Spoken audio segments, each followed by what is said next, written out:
بسم اللہ الرحمن الرحیم۔ السلام علیکم ورحمۃ اللہ وبرکاتہ۔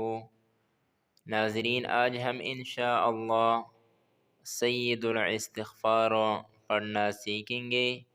حضور صلی اللہ علیہ وسلم کا ارشاد ہے، جو شخص افطاری سے پہلے سید الاستغفار پڑھے گا وہ گناہوں سے ایسا پاک ہو جائے گا گویا ابھی پیدا ہوا ہے۔ تو آئیے سید الاستغفار پڑھنا سیکھتے ہیں۔